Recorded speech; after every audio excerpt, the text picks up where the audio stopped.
তাদের আইনে কভার করে কিনা, করলে আমার মনে হয় যে সিটি কর্পোরেশন একটা উদ্যোগ নিতে পারে, তাহলে দুই দিকই রক্ষা হয়। আসসালামু আলাইকুম প্রিয় বন্ধুরা, দেশীয় প্রবাসী যে যেখান থেকে দেখছেন সবাইকে শুভেচ্ছা জানাচ্ছি। আশা করছি সবাই ভালো আছেন। একটা খুব ইন্টারেস্টিং বিষয়, গতকাল রাতে আমার বাসার সামনে রাস্তায় হঠাৎ করে দেখলাম যে অনেক হই হুল্লোড় হচ্ছে। তো এগিয়ে গিয়ে দেখলাম যে কুকুর নিয়ে হই হুল্লোড় হচ্ছে। পুলিশের গাড়ি এসেছে, বেশ কয়েকজন পুলিশ সদস্য এসেছেন এবং কল্যাণ সমিতির সেক্টরের যারা নেতারা আছেন তারাও সবাই, এবং আমাদের গলির যারা তারাও সবাই, মানে সড়কের যারা তারাও সবাই অনেকেই আসছেন এবং বেশ একটা ভালো রকমের কেওয়াজ হচ্ছে।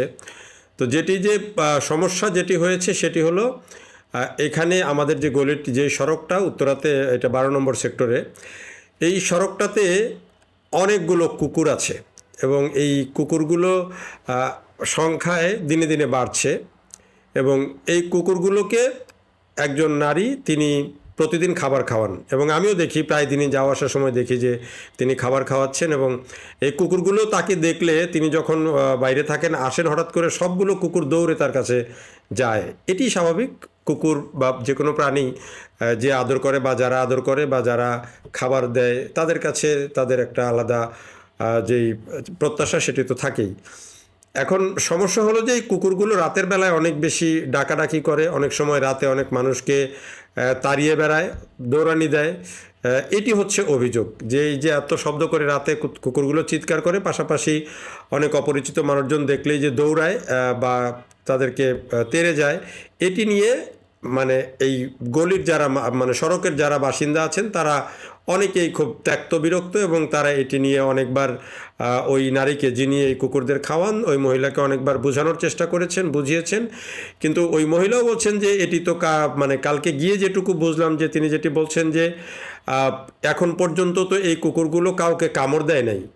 এখন কুকুর দেখলে অনেকে ভয় পায়, সেটি তো তার ব্যাপার, এটি হচ্ছে ওই নারীর যুক্তি। এবং এই কুকুরগুলো তো তিনি বলছেন যে তিনি এইগুলোকে ভ্যাকসিনেশন করেছেন।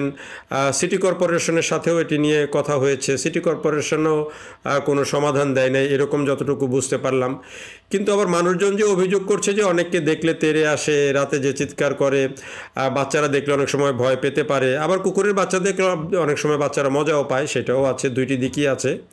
এখন প্রশ্ন হচ্ছে যে তাহলে এটির সমাধান কই? তো যে নারী এই এই যে যিনি এই কুকুরগুলোকে খাবার দেন, তাকে অনেক সময় একটা অপ্রকৃতিস্থ অবস্থায় পড়তে হয়। মানে হচ্ছে অনেকেই এটি নিয়ে বিরক্ত হন, হয়তো অনেকে তাকে আগে পিছে গালমন্দ করেন, সেটিও শুনলাম।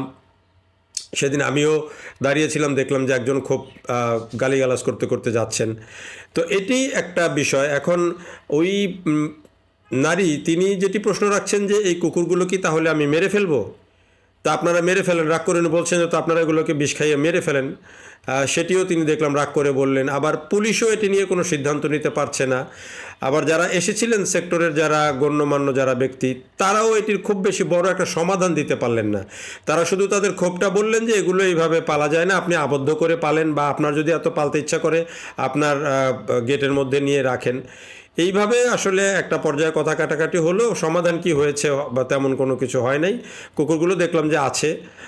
তো এই যে একটা পরিস্থিতি, এটার কারণে আমার কাছে হঠাৎ করে মনে হলো যে আসলে এটির বিরুদ্ধে ব্যবস্থা নেওয়ার আইন কি, এটার বিরুদ্ধে আসলে কোনো ব্যবস্থা নেওয়া যায় কিনা, বা বেওয়ারিশ যে কুকুর সেগুলোর কি করণীয়।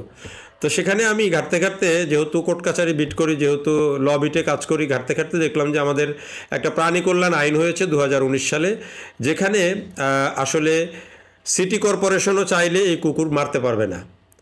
সিটি কর্পোরেশন চাইলেও এই কুকুরকে আটকে রাখতে পারবে না, এরকম একটা, এই যে দেখেন এই আইনটাতেই একটা জায়গায় বলেছে যে কুকুর সম্পর্কে স্পেসিফিক বলেছে, কুকুরকে শরীর চর্চার জন্য কোনো প্রকার চলাফেরার সুযোগ প্রদান না করিয়া একটানা 24 ঘন্টা বা ততোধিক সময় বাঁধিয়া রাখা বা আটকাইয়া রাখা হয়। অর্থাৎ আপনি যে কুকুরকে বেঁধে রাখবেন বা আটকে রাখবেন, এইটাও কিন্তু আইনত দণ্ডনীয়। তাইলে তাহলে এটা সমাধান কি? বেওয়ারিশ কুকুরের সংখ্যা যদি বেড়ে যায়, তাহলে মানুষজন যদি ভয় পায়, তাহলে এটির সমাধান কি? আসলে এ বিষয়ে একটা উদ্যোগ দরকার বা একটা সিদ্ধান্ত দরকার।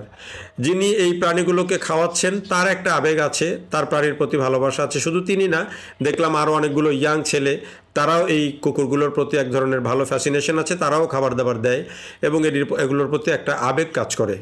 আবার যারা এই গলিতে আছেন তাদেরও একটা ভয় কাজ করে যে এই কুকুরগুলো কখন কাউকে কামড় দেয় কিনা, বাচ্চাদেরকে আঘাত করে কিনা, বাচ্চারা অনেক সময় ভয় পায়। এটি দুই দিক থেকেই কিন্তু যৌক্তিক। আবার যে আইন আছে সেই আইন অনুযায়ী পুলিশ কিন্তু চাইলেই এই কুকুরগুলোকে নিয়ে যে উঠিয়ে নিয়ে চলে যাবে বা মেরে ফেলবে সেটিও পারবে না।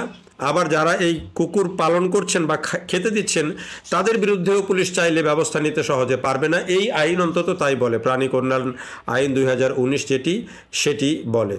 তাহলে এখন সমাধানের রাস্তাটা আসলে আলোচনার মাধ্যমেই করা উচিত, কিভাবে এই সংখ্যাটাকে আরও কমিয়ে রাখা যায় বা কুকুরগুলো হিংস্র আচরণ, যদিও বলছেন যে এগুলোকে জলাতঙ্কের টিকা বা অন্যান্য যে টিকা সেগুলো দেওয়া হয়েছে, তারপরও যেহেতু মানুষের সমস্যা হয় সেই দিকটাও বিবেচনা করতে হবে। পাশাপাশি এই যে কুকুরকে আঘাত করা যাবে না বা কুকুরকে মেরে ফেলা যাবে না বা কুকুর এগুলোকে চাইলেই আপনি হঠাৎ করে সরিয়ে ফেলতে পারবেন না, সেই বিষয়টাও বুঝতে হবে।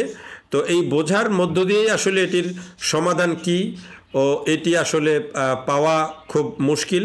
সিটি কর্পোরেশন এখানে চাইলে একটা উদ্যোগ নিতে পারে, যেহেতু তারা একটা বড় সংস্থা, অভিভাবক সংস্থা, ভ্যাকসিনেশনের কাজগুলো সিটি কর্পোরেশনই করে। ফলে কিভাবে এই সংখ্যাটা কমানো যায় বা এই সড়ক থেকে এগুলোকে কোথাও ডিপোর্ট করা যায় কিনা, অন্য কোথাও নেওয়া যায় কিনা, তাদের আইনে কাভার করে কিনা, করলে আমার মনে হয় যে সিটি কর্পোরেশন একটা উদ্যোগ নিতে পারে, তাহলে দুই দিকই রক্ষা হয়। যারা এই কুকুরগুলো লালন পালন করছেন, সেখানে বেশ কয়েকটা বাচ্চা কুকুরও আছে বেশ সুন্দর, যারা এগুলো লালন পালন করছেন তাদের কাছেও তারাও দু একটা কুকুর বা লালন পালন করলেন, তাদের শখ থাকলো। পাশাপাশি যদি বাকি কুকুরগুলোকে সিটি কর্পোরেশন কোন ব্যবস্থা নিয়ে অন্য কোথাও নিয়ে লালন পালন করা বা রাখতে পারে কিনা, সেই বিষয়েও মনে হয় সিটি কর্পোরেশন চাইলে একটা সিদ্ধান্ত নিতে পারে। আসলে এরকম একটা বিষয় নিয়ে আলোচনা করলাম এই কারণে যে আমরা কিন্তু এই ধরনের উদ্ভূত পরিস্থিতিতে প্রায়ই পড়ি, অনেক বিষয় নিয়েই পড়ি। সেই ক্ষেত্রে অনেক ক্ষেত্রে কিন্তু আইন অনেক কিছু পরিষ্কার করতে পারে, আবার অনেক সময় সামাজিক কারণে বা পরিস্থিতির কারণে অনেক সময় আইনের প্রয়োগ কিন্তু কঠিন হয়ে যায়। ফলে আইনে যা কিছুই থাকুক, অনেক সময় এখানে বিকল্প ব্যবস্থা নেয়ার চেষ্টা করতে হয়। বিকল্প ব্যবস্থা আসলে 5টা মানুষের মাথা যখন এক জায়গায় আসে তখন বিকল্প ব্যবস্থাও বের হয়। ফলে ওই যে বিকল্প যে ব্যবস্থা, সেই ব্যবস্থাগুলোর প্রতিও মানুষের এক ধরনের কি বলা যায় যে একটা এক ধরনের নমনীয়তা থাকা উচিত। যখন 10 জন মানুষ এক জায়গায় হয়ে একটা সিদ্ধান্ত নেয়, সেইটার প্রতিও অনেক সময় নমনীয় হওয়া প্রয়োজন।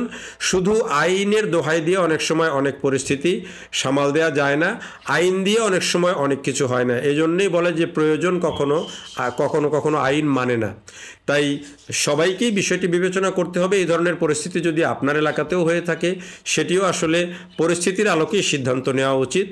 এবং এই বিষয়ে আপনাদেরও যদি কোনো পরামর্শ থাকে, আপনারা কমেন্টে লিখতে পারেন। দেখার জন্য সবাইকে অনেক ধন্যবাদ।